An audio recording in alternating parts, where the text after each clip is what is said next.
Hey guys, welcome to the next part of the video. So let's get started. Number 25, center text across cells. So in tip 5, we saw that we could center text across cells by selecting, let's say these 3 cells, pressing Ctrl 1 to bring up the format cells dialog box and then selecting center across selection and then hitting OK. That's quite a few steps to do. So instead, if you're having to do this a lot, you can replace it with a single click with some VBA code.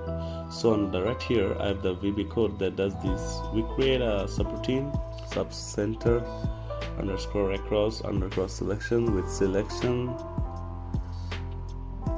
dot horizontal alignment equals Excel center across selection end with then sub. So I'm gonna pop into my personal macro workbook. So this is the subroutine here, and then head back into Excel. Click here to customize the quick X toolbar. Click on more commands.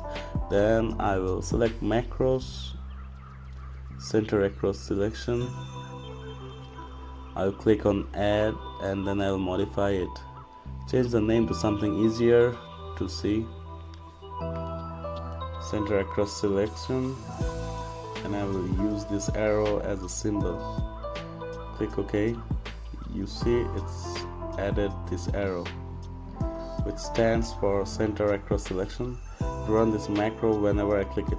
So as a test, I can now select this tree and then click this arrow, and you see it's centered across the selection. That's all for today. Thank you for watching the video. Stay connected with us to watch more videos like this. Have a great day.